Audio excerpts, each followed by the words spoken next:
Useless fellows. ఆడపిల్లలు ఈ విధంగా ఇచ్చేస్తారా మీరు? సిగ్గుసరం ఏమన్నా ఉందా మీకు? మీలలో ఆడపిల్లలు ఉన్నారు కదా, నీకు కూతురు ఉంది కదా, నీ డ్రైవర్లు ఈ విధంగా చేస్తున్నా అంటే నాలుగు పీకేది లేదు. చంపి పోగులు పెట్టకుండా వాళ్ళని ఇంకా వెనకేసుకొస్తున్నారా? ఆడపిల్లలు తప్పని చెప్తున్నారా? మంచు మోహన్ బాబు గారు 4th ఎస్టేట్ మీద దాడి చేశారు. TV9 విలేకరు ఎవరైతే ఉన్నారో జర్నలిస్ట్ని తీవ్రంగా గాయపరిచారు. ఆయన అర్జెంటుగా అరెస్ట్ చేయాలి.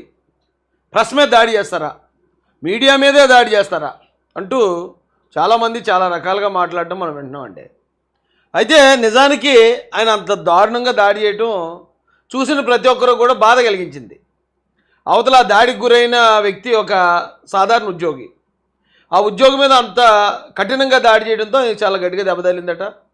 ప్లాస్టిక్ సర్జరీ కూడా చేయాల్సిన అవసరం ఉందట. ఒక రకంగా ఆ యాంగిల్లో చూస్తే అంత గట్టి ఉండకూడదు. కొట్టడం మోహన్ బాబు గారు తప్పే కదా. పాపం అందులోనూ జర్నలిస్ట్ని కొట్టేయడం, మీడియాను కొట్టేయడం ఏంటండి అనేది ఆ బాధ ఎవరికైనా కలుగుతుంది. నాకు కూడా కలిగింది. కానీ దీని పూర్వపరాల్లోకి వెళ్ళి మనం ఒకసారి ఆలోచిస్తే నాకు కొన్ని వాస్తవాలు నా చిన్న బుర్రకు తట్టేయండి. ఇప్పుడు ఎగ్జాంపుల్కి మన ఇంట్లో అన్నదమ్ములు ఇద్దరు దెబ్బలాడుకున్నాం, ఏదో మాట అనుకున్నాం. మాట అనుకుంటున్నప్పుడే గట్టిగా పక్కింటి వాళ్ళు కనబడుతుంది అంటాం కదండి. లేదా భార్య భర్తలు ఏమైనా అనుకున్నప్పుడు జాయి మాట్లాడు పక్కింటి వాళ్ళు కనబడుతుంది అంటాం కదా. అంటే ఫ్యామిలీ గొడవలు అన్ని ఫ్యామిలీల్లోనూ ఉంటాయి. పక్కింటోడికి వినబడకూడదని కోరుకుంటాం మనం. అలాంటప్పుడు మన ఇంట్లో పనిచేసే పని ఆవిడ ఊరంతా చెప్పిందని తెలిసిందనుకో, మనం ఎవరిని తిడతాం?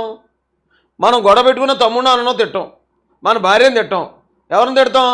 నీకు బుద్ధి ఉందా లేదమ్మా, బాలు రాము, అంతేనా? ఊరంతా చెప్పుకుంటావు, ఏదో ఫ్యామిలీ కూడా ఎవరికి ఉండదు. ఊరంతా చెప్తే నీకు బుద్ధి ఉందా లేదా, నేను తీహత్నం పనిలోంచి అంటావా? ఎవరైనా చేసే పని అదే. ఇప్పుడు అలాగే ఫ్యామిలీ కూడా జరుగుతున్నప్పుడు పక్కింటోడికి తెలియకూడదు అనుకుంటున్న పరిస్థితిలో నువ్వు మైకెట్టి కెమెరా ఎట్టి నేను మొత్తం రాష్ట్రం తినిపిస్తాను, దేశం తినిపిస్తానంటే అదేం పద్ధతి అండి? ఇలాంటి కొంతమంది అంటున్నారు 4th ఎస్టేట్ అన్నారు. ఓకే, మీడియాలో అన్ని మీడియాలో ఇలా లేవు. TV9 లాగా. TV9 తోటి మీడియాని 4th ఎస్టేట్ని పోల్చకండి. TV9 ఏం పత్తిత్వం కాదు. TV9 చేసే పని కనకార్యాలు TV9 చేస్తుంది. అయితే 4th ఎస్టేట్ అంటే ఏంటి? మిగిలిన 3 ఎస్టేట్లు ఏంటి? ఫస్ట్ లెజిస్లేటివ్ అంటే పార్లమెంటు, అసెంబ్లీలు. సెకండ్ వచ్చి జ్యుడిషియరీ అంటే సుప్రీంకోర్టు, హైకోర్టు, కోర్టులు.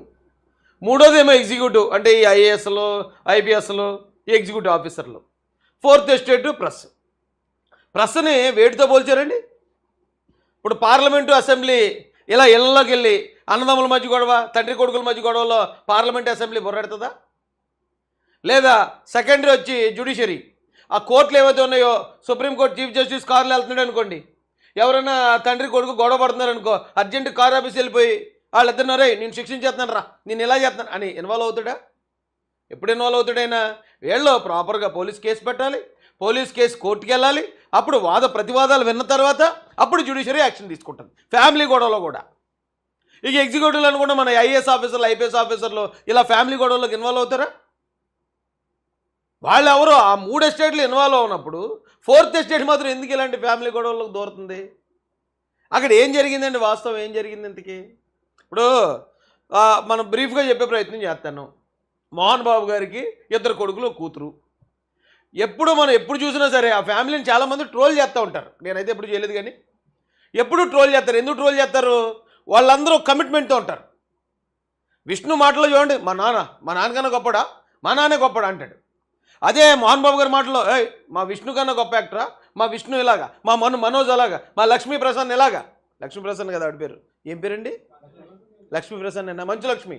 మా లక్ష్మి ఇలాగనే ఆయనేమో వీళ్ళకి సపోర్ట్ ఎత్తుంటాడు, వీళ్ళేమో ఆయనకి సపోర్ట్. అంటే ఒక మంచి కమిట్మెంట్ కలిగిన ఫ్యామిలీ అది.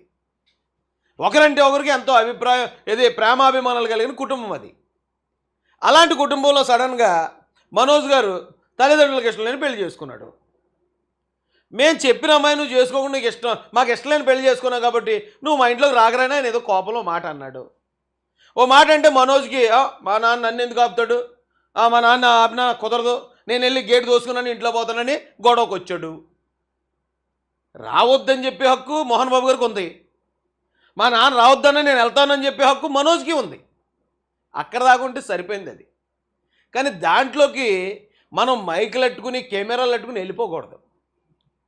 మైకులు కెమెరాలు అట్టుకుని వెళ్ళిపోతే ఏమవుతుంది? చూసే నాలాటోడికి ఓకే మోహన్ బాబు గారికి ఏమాత్రం ఈ TV9 వారు ఏ ఫోన్ చేశారేమో, నువ్వు మర్యాదగా మాకు ఇలా చేయకపోతే, మాకు ఎంత ఇవ్వకపోతే మేము వచ్చి నీ ఫ్యామిలీని మేము రచ్చరచ్చ చేస్తామని అన్నారేమో, దానికి ఆయన ఒప్పుకోలేదేమో, అందుకని బ్లాక్మెయిల్ చేయడానికి వెళ్ళాడేమో అనుకుంటాను. ఎందుకు అనుకుంటానంటే నేను కూడా ఒక బాధితుడిని TV9కి. ఏమయ్యా నీకు అలా బుద్ధి జ్ఞానం ఉంది. ఇదే ఎవరో లోకేష్ గారి మీద ప్రోగ్రామ్ చేశారు. అప్పుడు జగన్ గారికి ఫుల్ సపోర్ట్ ఉండేవారు TV9 వాళ్ళు. లోకేష్ గారి మీద ప్రోగ్రామ్ చేస్తే నేను తిరిగి ఆ ప్రోగ్రామ్కి కౌంటర్గా ఏడ్రా బాబు ఇలాంటి పనులు ఎలా చేస్తున్నాడని కొన్ని ఆధారాలు బయటపెట్టాను. బయట పెడితే ఇక్కడ ఒక 2 కేసులు. ఆవిడెవరండి? శ్రీవల్లినా నాగవల్లి. ఏ వల్లి అంటే ఏ గొడవ వస్తుంది? అదో గొడవ. అలాగనే కేసు పెట్టింది అమ్మాయి నా మీద. నాగవల్లి ఒక కేసు. ఇక్కడ ఆ TV9 MD ఎవడో ఉన్నాడట, ఆడొక కేసు. హైదరాబాద్లో రజనీకాంత్ ఒక కేసు. రజనీకాంత్ పాటు ఇంకోటి ఎవడో ఆడొక కేసు. ఇక్కడ 2 కేసులు పెట్టారు నా మీద. నన్ను బ్లాక్మెయిల్ చేశారు. నేను ఈ రాష్ట్రం వదిలి పక్క రాష్ట్రంలో తలదాచుకునే పరిస్థితి క్రియేట్ చేశారు. 4th ఎస్టేట్కి ఏంటంటే పని, ఆ TV9కి ఏంటో పని? TV9 పత్తిత్తులా? కానీ పాపం ఆ దాడికి గురైన అతను మాత్రం అమాయకుడే. అతను ఒక ఉద్యోగస్తుడు. ఈసారి TV9లో నేను ఒకటే చెప్తున్నాను సలహా, మీరు మీ స్టాఫ్ అందరికీ బుల్లెట్ ప్రూఫ్ జాకెట్లు అలాగే హెల్మెట్లు కూడా ప్రొవైడ్ చేయండి. ఎందుకంటే మీరు చెప్పే పనికిమాలిన పనులు చేయడానికి వెళ్తారు కదా వాళ్ళు. ఇలాంటి దాడులు గురైనప్పుడు ఆ రక్షణ ఉంటాయి. నిజంగా ఆ లోపలికి మీకు ఎగ్జాంపుల్ చెప్తానండి. ఎగ్జాంపుల్ కదా, ఆధారం చూపిస్తాను రండి.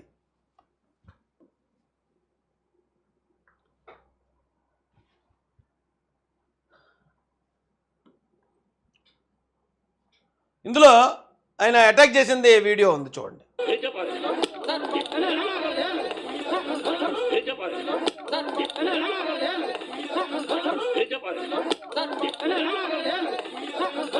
ఏం చెప్పాలరా నీకని మైక్ తీసుకుని వేసాడు.